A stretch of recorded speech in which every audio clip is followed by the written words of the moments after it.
Welcome back for another episode of the War Room Show. I'm joined by Gavin today. We're here to break down the edge position. We're here to break down the linebacker position in this year's draft, the ins and outs, prospect breakdowns, rankings, sleepers, honorable mentions, the whole 9 yards. It's going to be beautiful. It's going to be fun.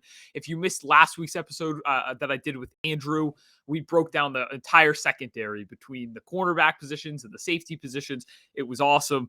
So definitely go check that out if you haven't already. But Gavin, this is going to be a lot of ranking, a lot of back and forth discussion. I'm very excited. I know you are too. But before we get into any of that, real quick, make sure you guys go subscribe to our Patreon page. The link is in the description down below, where we're making people a ton of money. You invest a little bit to get in on the action, get our winning plays, win that money back, and then some. Again, it's a winning investment for everybody involved. So get in on the action. But Gavin, without further ado, let's get into the linebacker rankings. As I talked about, for those who are interested in sleepers as well and honorable mentions, we're going to get into some of our favorite sleepers as well. But we want to kick this off with our top five at each position. And we were just talking in the back office and basically agreed that this is a weak linebacker class. Can't say the same about edge, which we're going to get to in the second half of the show. It's a very deep edge class with a lot of top end talent as well. This linebacker class, though, is definitely one of the weaker spots. But regardless, Gavin, who you got at number five? Yeah, after the top three, I was struggling to pick some names to round out this top five, but I'm going with DeMarvion Overshown from Texas. I see a lot of Patrick Queen in him. Uh, he's long and tall. He's got a lot of length and pass coverage. He's really good in pass coverage. He is slender though, so not sure how well he'll play in the box. He plays a little out of control when coming down and tackling. He is violent when he makes contact, but he's inconsistent in bringing the ball carrier down. Overall, like you're going to struggle to pick. You're just kind of throwing a dart, pick a name out of a hat for your fifth linebacker. I landed on Overshown.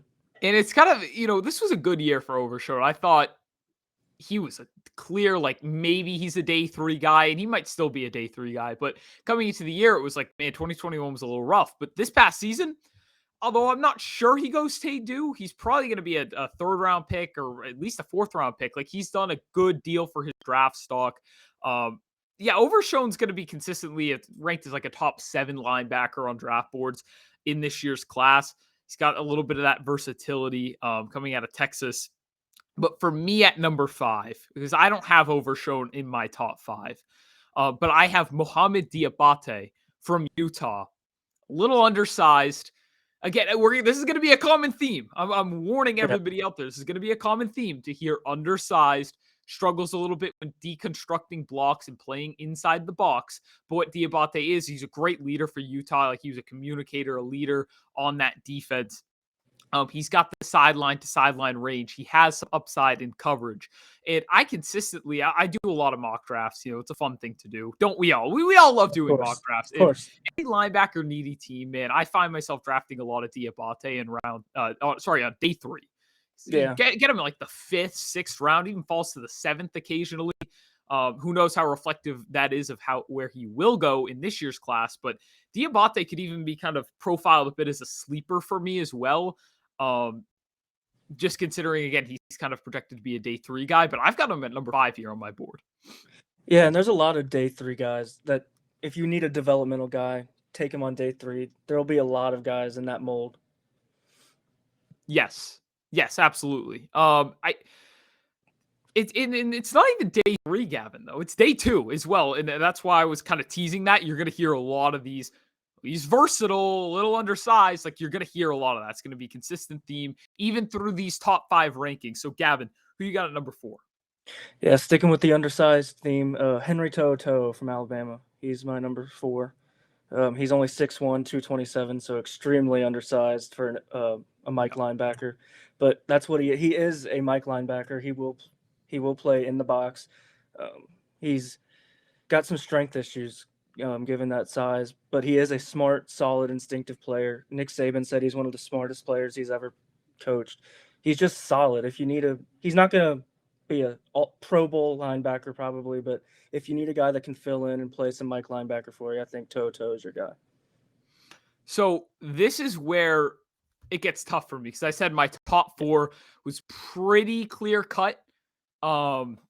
I keep going back and forth on these guys. I've got 3 that I kind of profile somewhat similarly, where they're undersized, struggle in the box, similar to Diabate, but for the most part, there's a lot of coverage upside there. There's a lot of versatility. And then there's one guy that's the complete opposite. Doesn't quite have the versatility, the coverage upside, and the ceiling as those other 3 guys, but is a very safe bet at the linebacker position.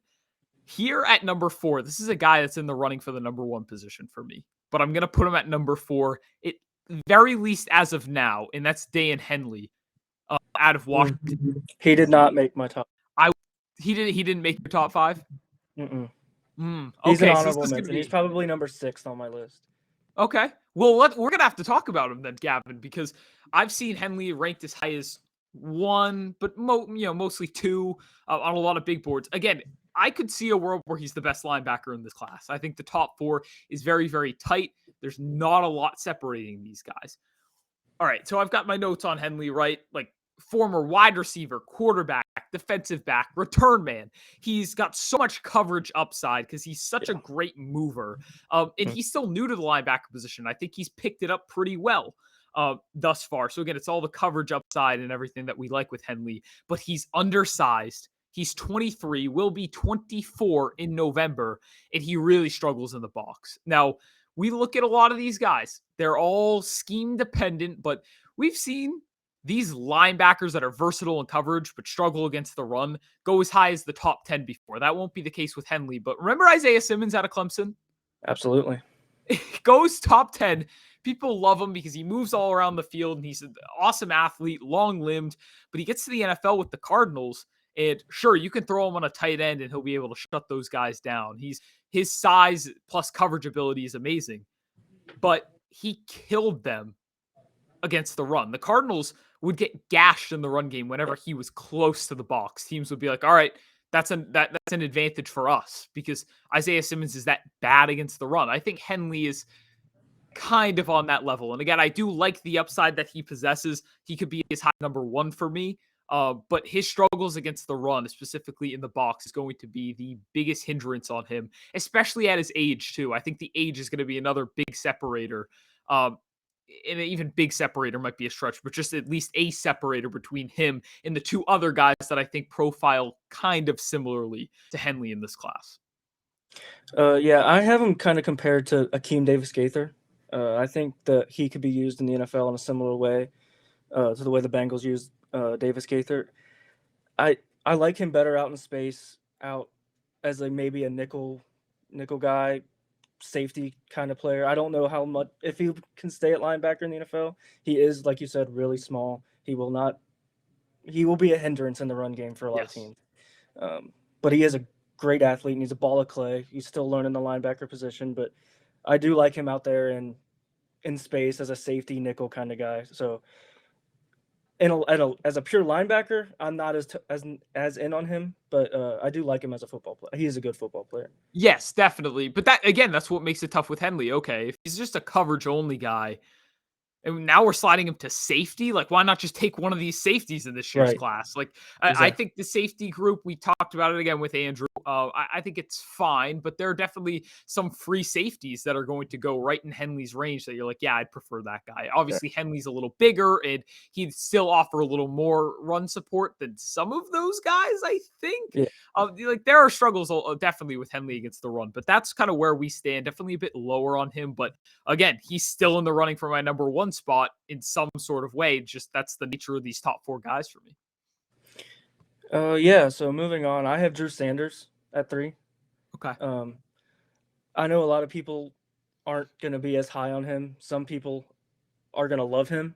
He's kind of a mixed bag. He came up as a linebacker. He was recruited to Alabama as an edge rusher. Yep.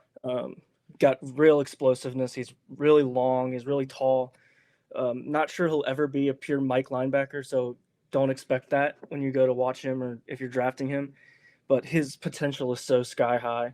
He is so explosive coming downhill, and I don't want to compare him to Micah Parsons because he's not Micah Parsons at all. I've heard this. But if you can play him at linebacker on first and second down, slide him to edge, and let him get after the quarterback on third down, I think that'll be a great use for him. You'll have to have some patience as he learns the linebacker position because he's still relatively new at it. But I really like Drew Sanders as a chess piece that can play the edge at times. The Micah Parsons comparisons, you're not the first one comparing him to arguably the best defensive player. One of them. That would be crazy. He's not Micah Parsons, but that would be crazy. The way the Cowboys use him is. But exactly the usage of Drew Sanders. I'm going to talk about Sanders because I have him a bit higher on my list than my rankings. Okay. But the chess piece aspect to it is what you're getting at. Absolutely, that's how you're going to use Sanders, and I'll dive a little bit more into his game. At number 3 for me, I went with Trenton Simpson. Okay, I have a feeling, Gavin. I don't know if he's your 2 or 1, but I'm going to assume you have him ranked within your top 5. Yeah, he's number 2 for me, so we can talk about him now. Yeah, I think, again, it's kind of similar to Henley, where you like a lot of the versatility. I think he could be even more versatile than Henley. I do. I truly do believe that. Just how he flies around the field. He's a very smart, instinctual player coming from Clemson.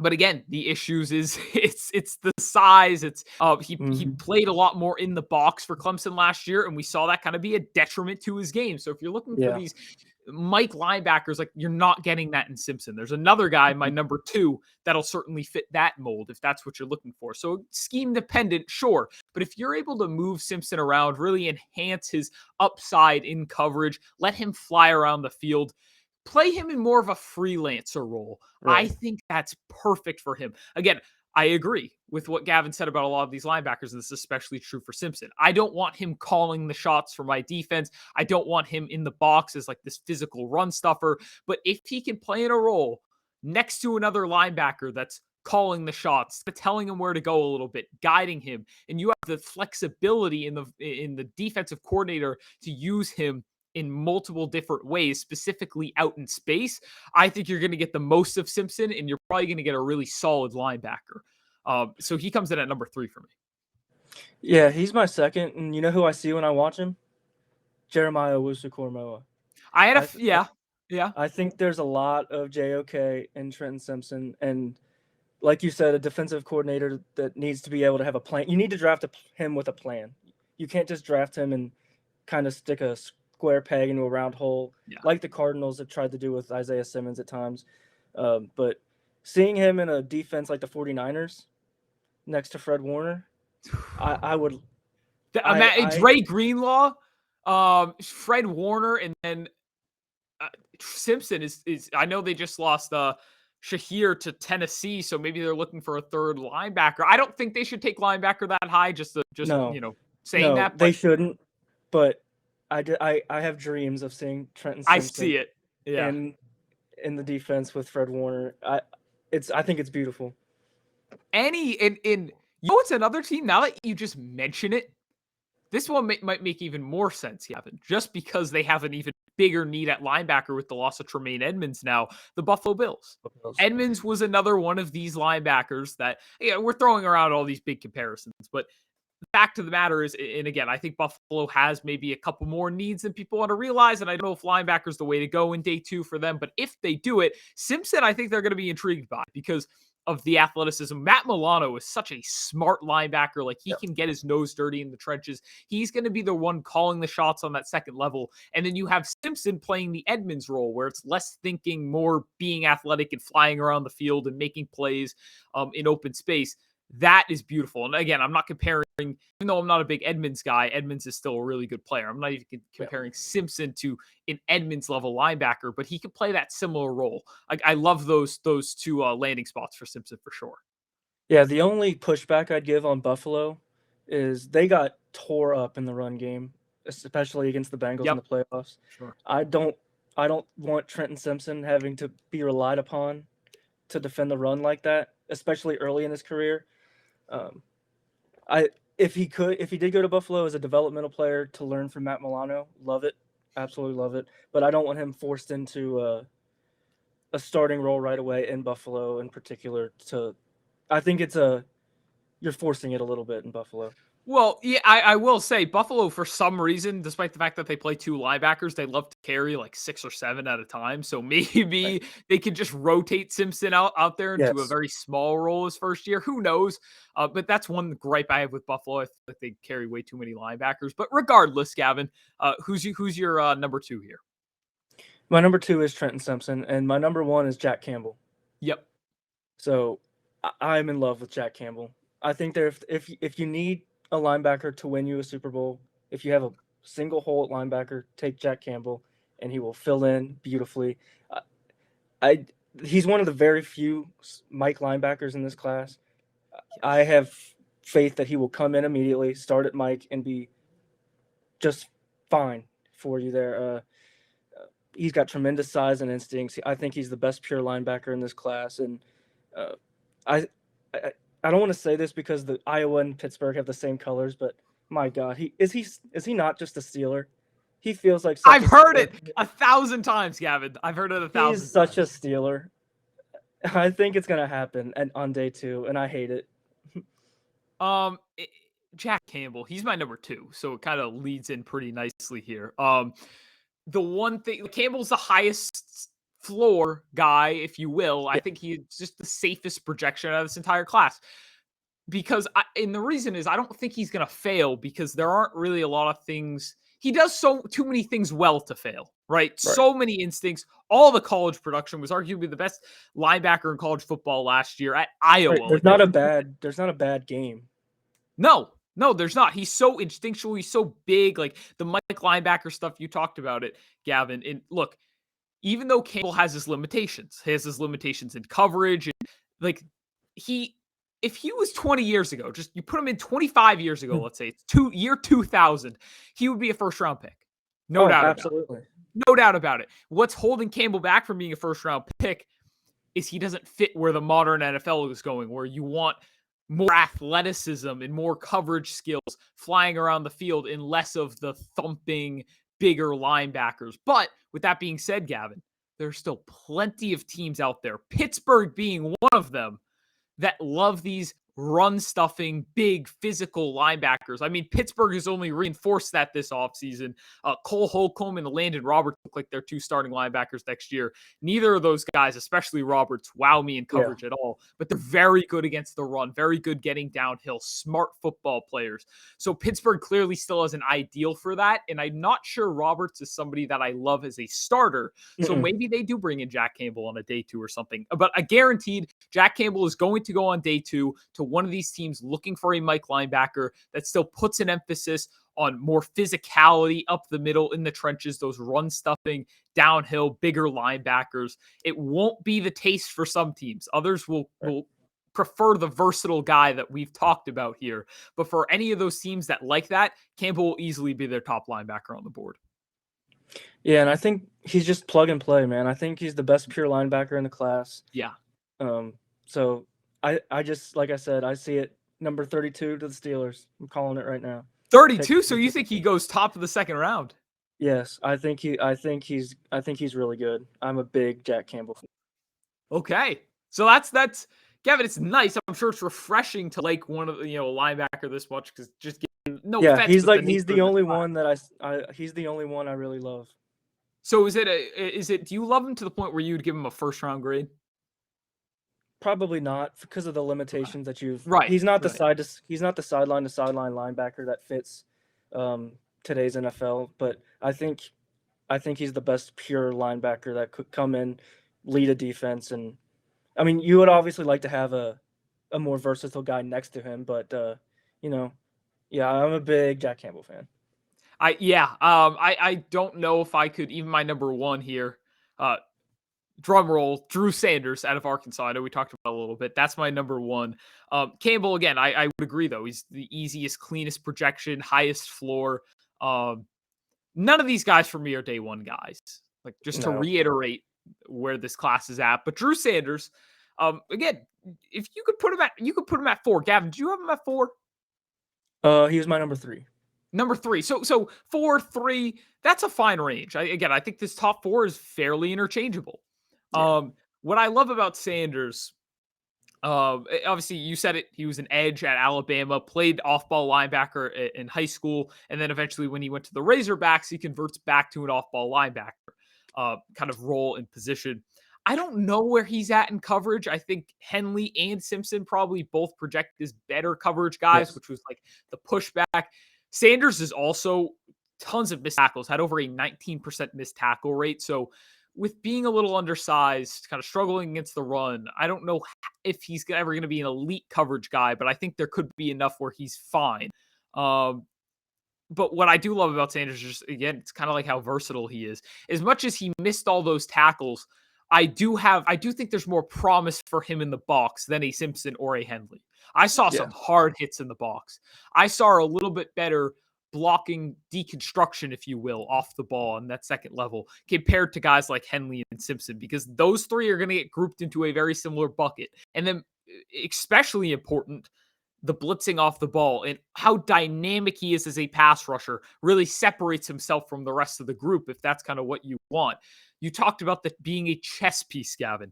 He got to be used in a very similar role to Micah Parsons, where you're moving him kind of on that second level around the defensive line. On third downs and clear pass rushing situations, you can bump him out to the edge, but he also has enough, I think at least upside, to play off the ball on first and second downs as well. He's very risky.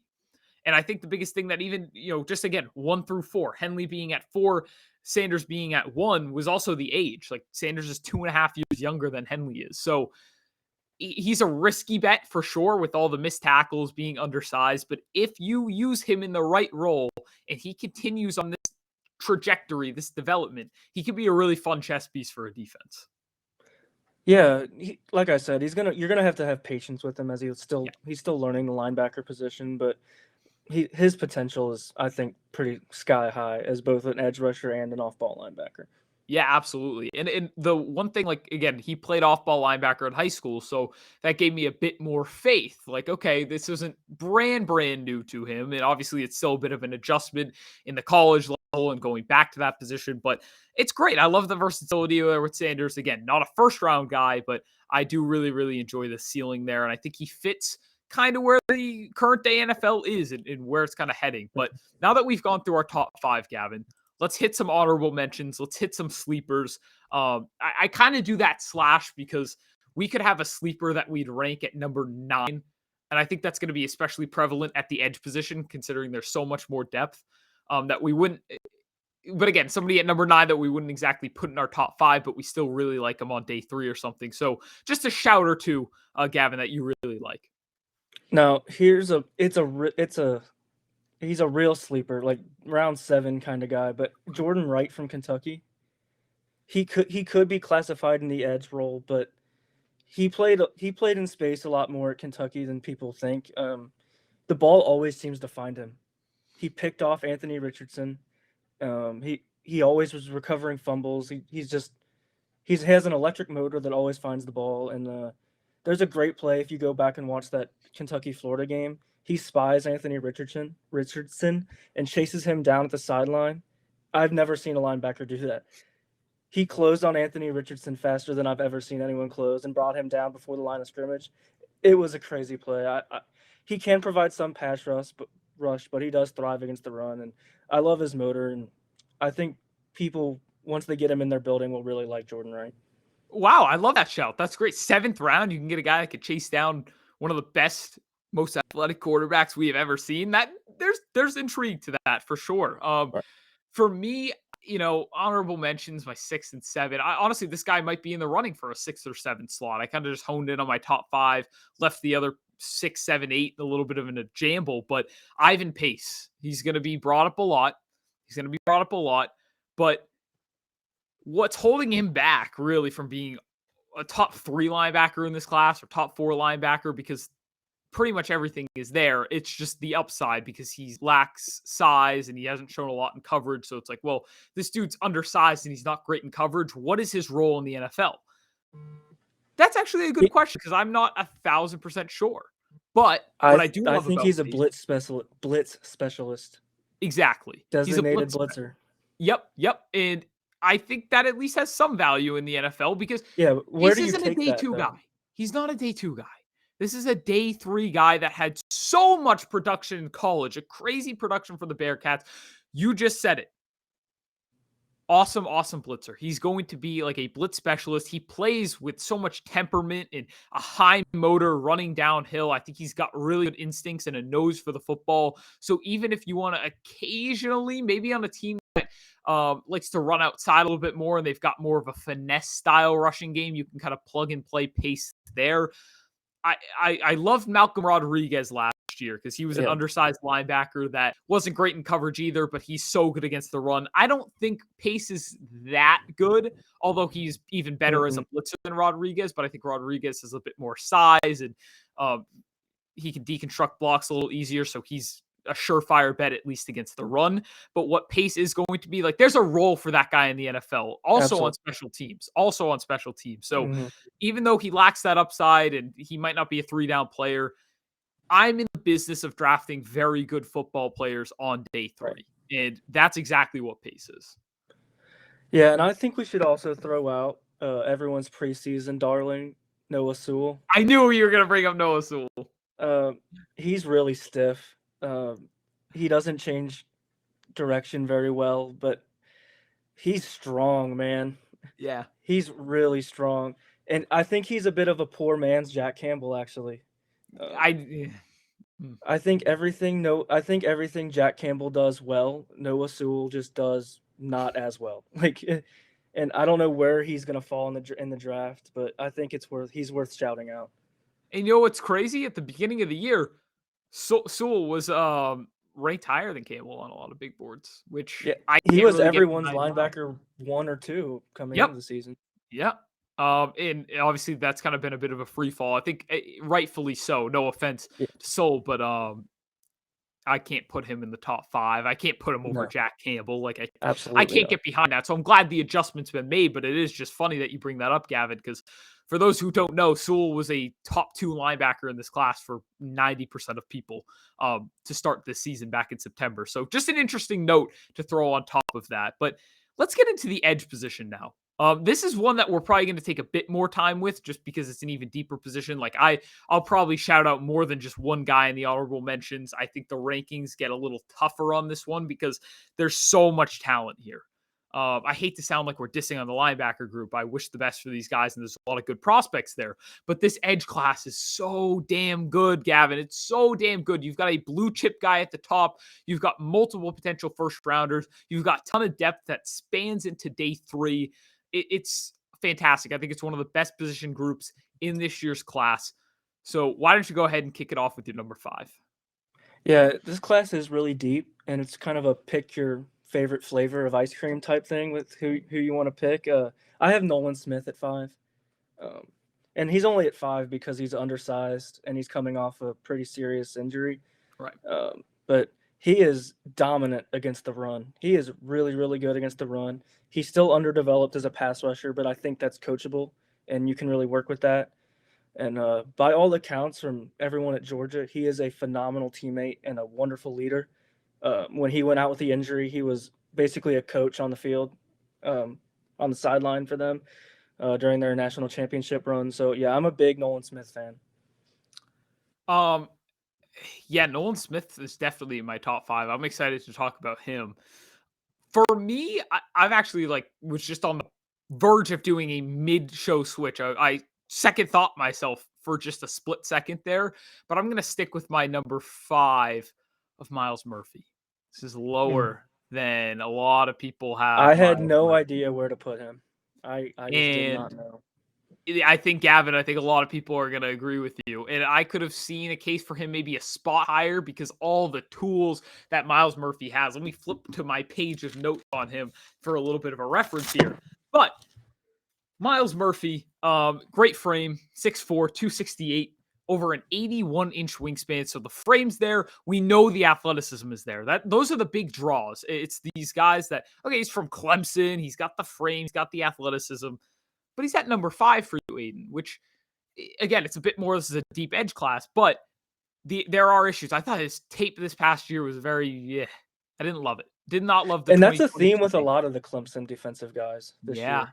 Yeah, it is. And, some of them coming off injury, Brian Breesy, but Myles Murphy, like that Clemson defense was definitely very underwhelming. But regardless, Myles Murphy, it's the upside that's going to be enticing for these teams. And I don't even he's complete 180 from Cleveland Ferrell. So I hate the Cleveland Ferrell thing where these Clemson edges just don't pan out in the league. They're Like, not the what? same player. They are not. They're complete 180 opposites. Cleveland Ferrell is this great run stuffer that had very little athletic ability, therefore very little pass rushing upside, which we have seen in the league. Myles Murphy's a complete 180 from that. I have serious concerns about him versus the run game. Despite some of his flashes, he's very undisciplined against the run. He's constantly overshooting gaps and he's not setting the proper edge. But what I do like is his upside as a pass rusher because of all the just the size, some of the strength, all the athleticism, and the flashes he puts on film, especially in 2021. But again, 2022 tape was very souring for me. I don't know if this is ever. He has the elite upside, but there's still a lot of work that needs to be done. The 2022 tape left a sour taste in my mouth. I don't know. I hear the first round buzz with Murphy. He certainly could pan out if you can get like even 85% of that upside untapped, but it's going to take some work. And I'm a little nervous about his floor. So I've got Murphy at 5, a little bit lower than consensus. Yeah, I have him. He will be coming up, but he is not my number 4. My number 4 is actually Lucas Van Ness from Iowa. And the only reason he's below Myles Murphy is because I think Murphy has more physical upside. Sure. I think Van Ness is a plug and play guy. If you need a starter right away, that Murphy's not exactly that guy. But Van Ness is a strong athlete. He's kind of in the mold of a George Karlaftis of last year. That's kind of a comp you'll see thrown out sometimes. He doesn't have the most diverse repertoire of pass rush moves, but you can coach that up. He's strong against the run. He's kind of just a solid player that I was kind of surprised to see getting a lot of first round hype, but he's just solid. And he's if you're risen going up. for a safe, if you're looking for a safe first round pick, I think Van Ness is your guy. Yeah, he's risen up the boards like crazy. He was a sleeper late day 2 guy, and all of a sudden, like his stock just continues to climb. I actually don't have Van Ness in my top 5, which is totally just this is how great this edge class is. Could easily make a case for him over Myles Murphy, like easily. Actually, nearly pulled the trigger on it. Even could put a case for him at number 4. Like I really, really could. I do think though he's gotten a little overhyped. Like first round, I'm like he's another one like Myles Murphy. Like okay, if you get 85% of again his upside and what he could be, I like it, and I think he's a bit safer than a Murphy. But at the same time, there are flaws with Lucas Van Ness. You said it though, super strong, big frame. The bull rush was fantastic at Iowa. He's 21 going on 22, so this is still a young prospect we're talking about. But the pass rushing repertoire is a question for me. Can we add more moves? I'm sure we can, especially like he's flexible. Like he's a good mover for his size. He's a really good athlete. But the one thing, like people say he's really safe, and I hear that, but against the run, for all the upside he has, a lot of instincts where he's just getting caught up on blocks, not getting off blocks, where he's kind of picking the wrong gap, and he's not the most instinctual against the run either. I don't know if that's just an experience thing. I'm sure it can get coached up. I think he has the upside to be awesome against the run, but that's a concern for me because I think a lot of people have just said, yeah, he's a great run stuffer just because he's big. And I mean, there are flashes of it, certainly, but let me see him get off more blocks more consistently. Let me see him read and diagnose these runs on a more consistent basis. And then I'll get on that bandwagon and call him a great run defender, which he absolutely can be, but that hasn't happened yet. One thing, even though I have Van Ness at 6, and that might sound a bit lower, he really, though, like I could easily talk myself into putting him at 4, honestly. And there's about like 8 guys that you could do that with. Yeah, that's what's tough. That's what's tough. Yeah. But Van Ness, the one gripe I have with the people making a case against him is why back to this point that he didn't start last. He didn't start, but he played so much snaps for them. And you have he to realize played with all Iowa the people, a lot of people, Gavin, taking it as Iowa always just these games. Van Ness was a sophomore. Yeah. And with that being said, clearly their best defensive lineman as a sophomore. And that's just a running thing in Iowa where they pretty much just start the seniors. But regardless, Van Ness still, after not starting the game, would play pretty much all the snaps, pretty much a good handful of them. Right. And he was clearly their Right. best. And just because you're not on the field for the first snap doesn't really mean anything to me personally. It's one of the most overlooked things or not overlooked. It's one of the most It's a silly misunderstood argument. things. It's silly. It's silly. It's silly. You need to read the context on that one. That's something I wanted to point out with Van Ness. But let me shut up, Gavin, and let you get to your next guy. My next guy at number 3 is Myles Murphy. Wait, did I not go over my number 4? No. I'm so sorry. I'm so sorry. No, Gavin. you're good. Go ahead. Go over Myles Murphy first, and then I'll go to my number 4. All right, so Myles Murphy, you kind of hit on all the big points. You know, he's got tremendous upside as a pass rusher, but he's got upside, but he doesn't have much of a plan right now when attacking a tackle.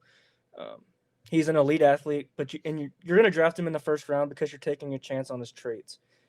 You're not drafting him for his skill and production right now.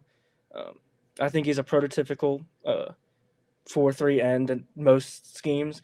But I'll tell you where I do like him a lot. It's Green Bay, because they love their big stand-up ends like Rashawn Gary 2.0. I really like him in that, because Rashawn Gary's a free agent, and I think Myles Murphy's a perfect draft and stash for next year in Green Bay. So yeah, he's got tremendous size and length, and he fits Green Bay's system really well, in my opinion. If they draft Murphy in the first round, it tells me that I don't think they're going to bring Gary back unless they want 2 Rashawn Garys on opposite ends. Because Gavin, he reminds me a lot of Rashawn Gary. He does. Yeah. But again, I think Rashawn Gary, it takes work to get up to what Gary is and has been. Like Rashawn Gary in a different landing spot or with a different motor that we don't know. Does Myles Murphy going to work as hard as Gary? I know it's like a weird thing to say, but we don't know. So as much as Gary panned out, does that mean Murphy's going to pan out? I don't know. He could, he couldn't. It's definitely one of the high-end outcomes for him, though. And Gavin, if they plan on letting Gary go, I think they could look at Murphy and say, well, this is just our cheap, young replacement that's going to be our next Rashawn Gary, because they're very striking similarities there. Yeah, and if there's someone you want him to learn behind for a year, it's Rashawn Gary. You're right. I want to get now to my number 4. I'm sorry I messed that order up, Gavin. I kind of realized as I said it. I think I hadn't even got to my number 4 yet. I'm getting ahead of myself. But my number 4 is BJ Ojulari. What's tough about putting Ojulari above Murphy and Van Ness is he doesn't have the upside those guys have. He doesn't. Not quite as big as those two guys. Not even, the frame plus athleticism with Murphy and Van Ness outweighs what you're getting in terms of frame plus athleticism with Ojulari, because I don't view Ojulari as an elite athlete, and he's a bit undersized for the position as well.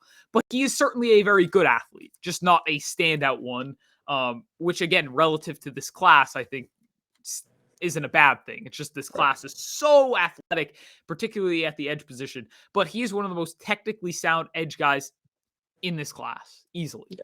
In terms of how he wins with his pass rush. He's got so many moves in his toolbox. I was a huge Azeez Ojulari fan when he was coming out of Georgia 2 years ago. He's panned out to be awesome for the New York Giants when he's been on the field. I think BJ Ojulari is going to have a very good career as well. I don't think him and Azeez are the same prospect, but they have a lot of similarities for sure. So yeah, he's technically sound. He's got long arms.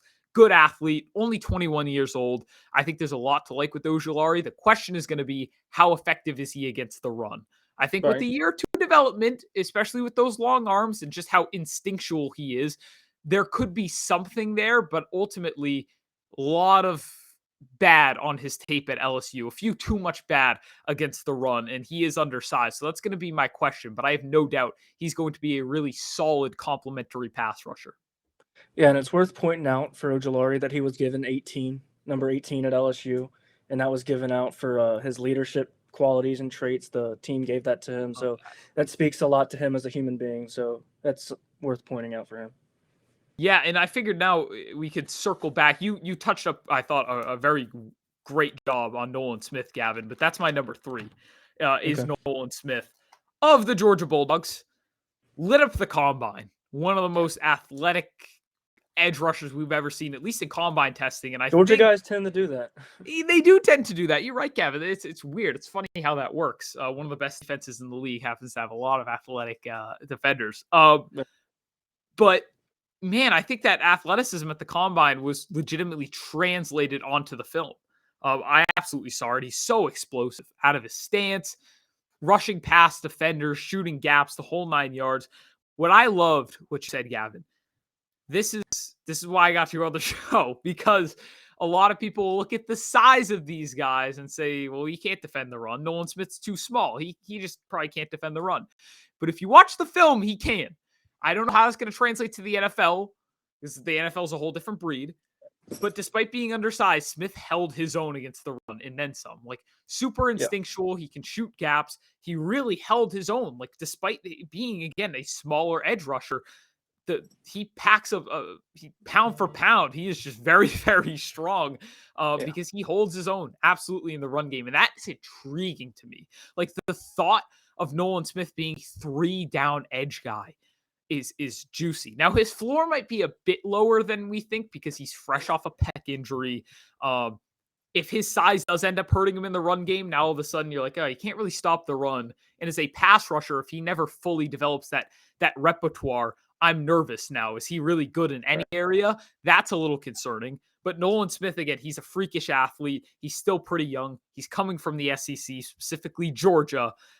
And unlike that negative outcome and output that I just talked about for Nolan Smith, I happen to believe he's going to be very, very good in a lot of these areas. I think he's going to develop the pass rushing moves to become a really solid pass rusher. Granted, he'll probably always be lacking in the power department, but he has enough speed and upside as a pass rusher in terms of technicality and winning with all sorts of different moves to be really solid in that department. And again, the film versus the run has me intrigued that he's not going to be a liability on those running downs either.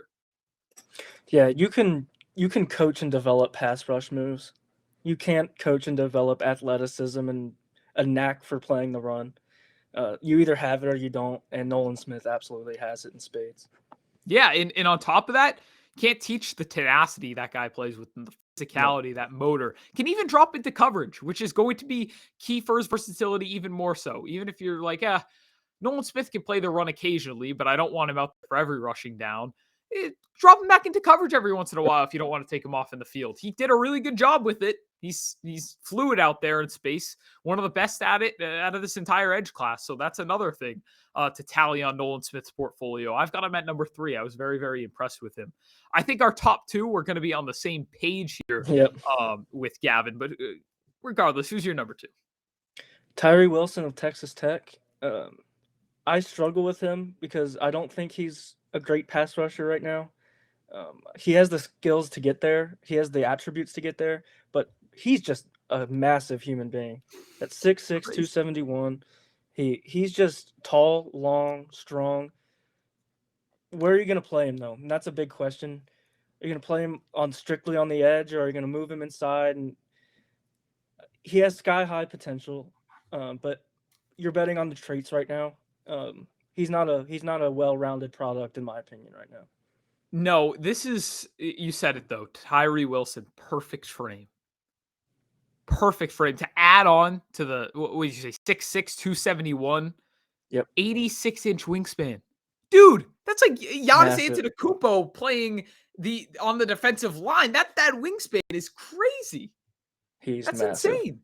And then on top of that, I think he's great versus the run. It's kind of self-explanatory with his athleticism and his size, but he's awesome against the run. That's why Tyree Wilson has all this upside, and he's also, I struggle to think he's going to fail because he's at least going to give you some juice in the pass rush on the interior, and then he's going to be awesome against the run. Throw him on the edge, and he's going to set a beautiful edge. Even if you want him in on the interior because you're not sure if it's going to be a run or a pass here. So if it's a pass, we know he can kind of win with his length and his athleticism, and he has enough strength to handle these guards. And then if it's a run, kind of hold his own there as well.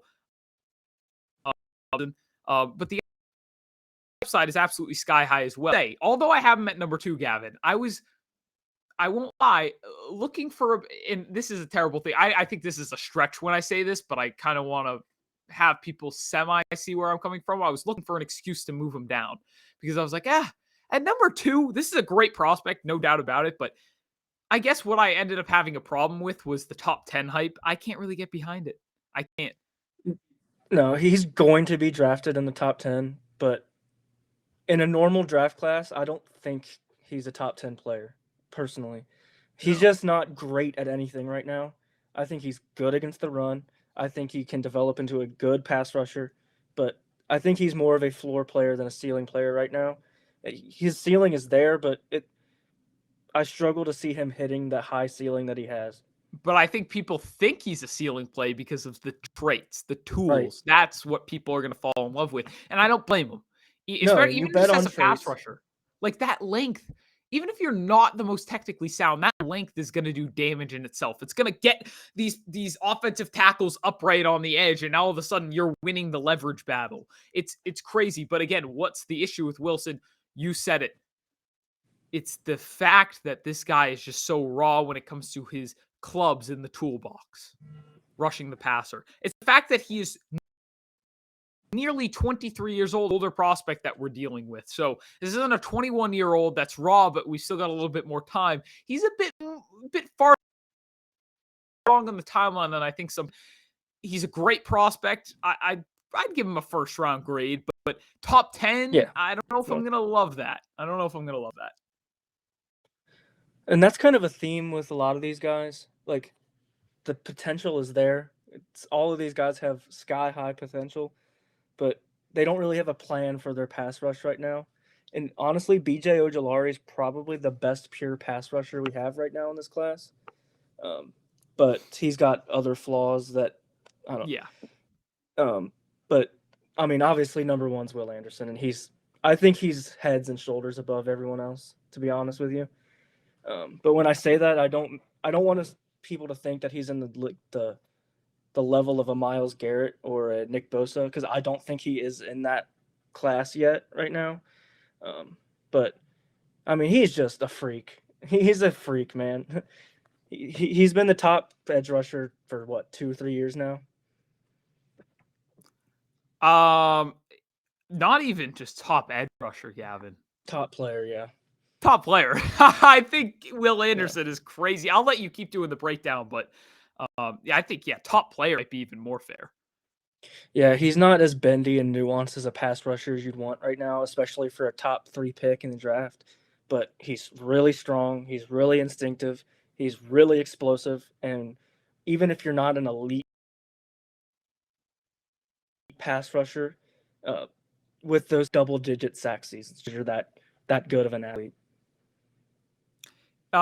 With Will Anderson, like, I like to do notes. Obviously, we watch these guys throughout the year, but before the show, I like, all these guys that I'm going to talk about, just jot down quick bullet point notes. I've got them here, just so that way, in case I forget a thing or two about a prospect, like, oh yeah, I saw this on the tape. With Will Anderson, I just put near flawless.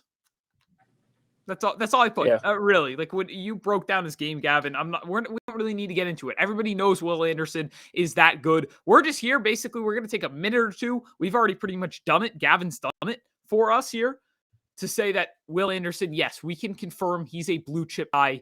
He is pretty much perfect. He's the clear top edge in this class. He's going to be a top 5 pick for a reason, and it's absolutely justified. This dude is insanely, insanely good. All the hype is warranted. And I think even though 2022 is considered a down year, I really just think that's because people's expectations for Anderson were so a down year for Will high. Anderson is a career year for a lot of college players. Oh, so. You kidding me? That's one of the best defensive players in football type of year. Right. Still, like it was insane, and that was a Will Anderson playing on like a weaker Alabama defense. And I think he was misused a little bit at Alabama. Talk about that. I think they like to play him as 5 tech a lot. I do personally like him more as a 3-4 stand-up guy.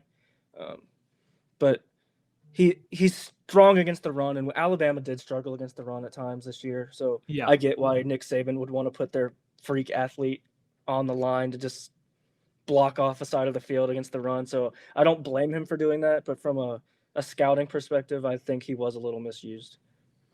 I think that's fair. But and it still was insane. Yeah, Yeah, Will Anderson's number one. I'm not even going to spend too much time on it, but I like that we were at least able to reconfirm the priors and tell people just don't overthink this guy. Do not overthink him. Let's get into some honorable mentions in sleepers, though, Gavin. So this is one that's going to be a bit easier to do than the linebackers because, again, there's just so much damn depth at this position. It's crazy. So just a couple shouts, Gavin, that you like, whether it's an honorable mention or like a day 3 sleeper in this edge class.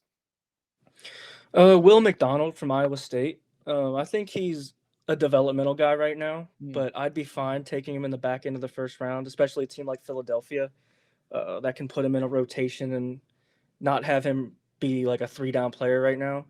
He's got really good length. He's got really good bend.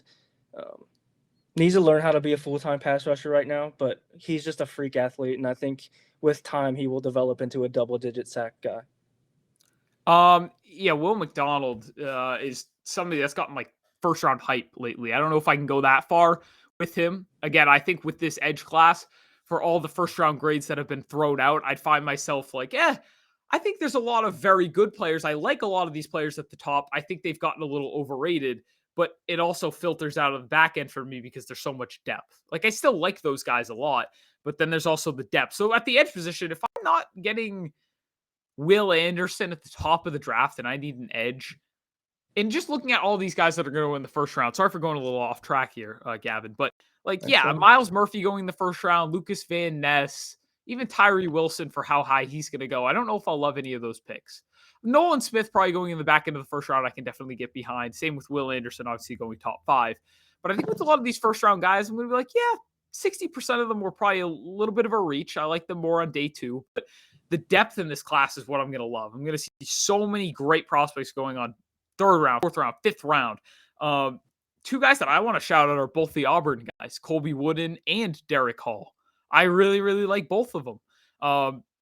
Colby Wooden, it's kind of another one of these, he's a junior upside bet where he's got the length, he's got the athleticism, he's got the size. I think he could be really good both as a pass rusher and a run defender. Need to work on the consistency and the leverage and things like that, but it's all these coachable tools. And if Colby Wooden happens to fall to day 3, which my spidey senses are telling me I'm projecting a 3rd round pick here, but if he goes late 3rd round or even again happens to fall to day 3, I think that's going to be an awesome pick for a team. And I would love to see him go somewhere where they've got good coaching because this dude could get coached up with more consistency. He could be an absolute problem in the league. And Derek Hall, I don't want to say he's similar to Wooden, but is another one where he's a little undersized. He's a weird frame, but he's a compact frame. So you can kind of move him inside out a little bit. Really good athlete. I think he came into his own pretty well this past season. He's kind of, I feel like my description of him will be similar to Wooden, although there are a couple differences. I don't know if you wanted to touch upon those guys just too, Gavin, because I don't want to just rant on the Auburn guys for 5 minutes, but what do you think about those two, or who's your favorite of Hall or Wooden? I prefer Hall, and I do like his inside out versatility, and I wouldn't be surprised if a team does make him a full-time 3-tech. I think he's got a lot of juice from the 3-tech. He can play outside and give you a serviceable edge rusher, but I do like him inside quite a bit, actually. Yeah, I don't know if there's enough bend for him out there, or is he like showcase to be an elite back? Because I feel like if you lack the bend, you've got to be this like not Tyree Wilson levels of length, but you've got to be really, really big, or you've got to have a ton of tools in your toolbox. And I don't know if that's what Hull has. Although he can be fine out there. Yeah, I don't know if he'll be great. I think Max, him at his ceiling will be primarily as a 3-tech. I would agree with that. I agree. And then I think for a pure edge guy, you maybe like Wooden a bit more, although he could play a very similar role to Hull. I think both those guys are actually a little similar, to be completely honest, as prospects. Although I would agree, I do prefer Hull a little bit. But considering Wooden could go 2 rounds later, he could be the even better value. But I love both those Auburn guys. Yeah, just another potential late round guy. Yeah. I really don't know how early this guy's going to go because he's a tweener. Nick Herbig from Wisconsin.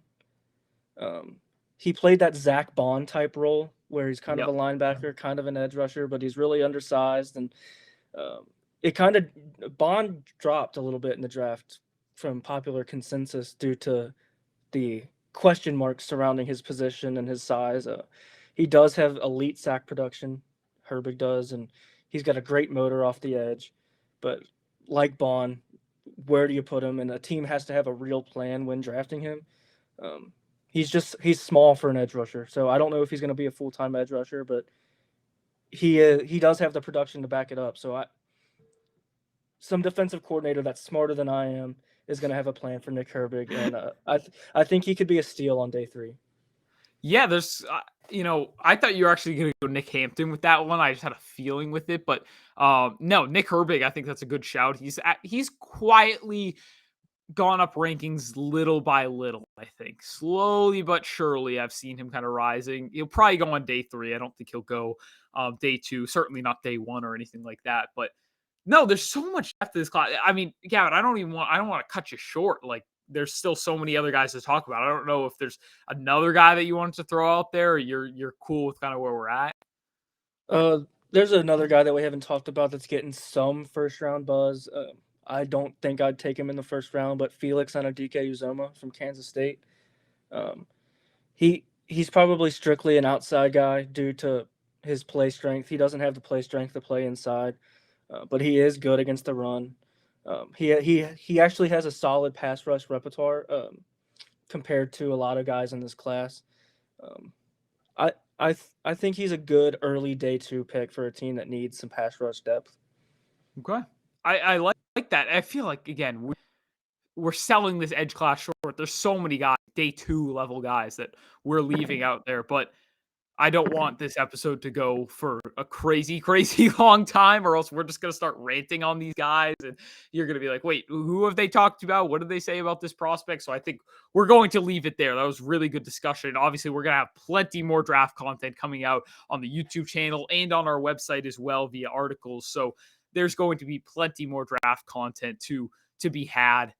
So don't worry about it if you missed out on some of these edge guys. And obviously subscribe to stay tuned for the future shows coming up, where we're going to break down all the rest of the positions and talk more storylines leading up to the draft and what some of these teams should do. But Gavin, I really appreciate you for hopping in. This is a great hour discussion on these 2 positions. I'm stoked for the draft. We're under a month away, about to enter April. But that's going to do for myself and Gavin. We'll see you guys next time.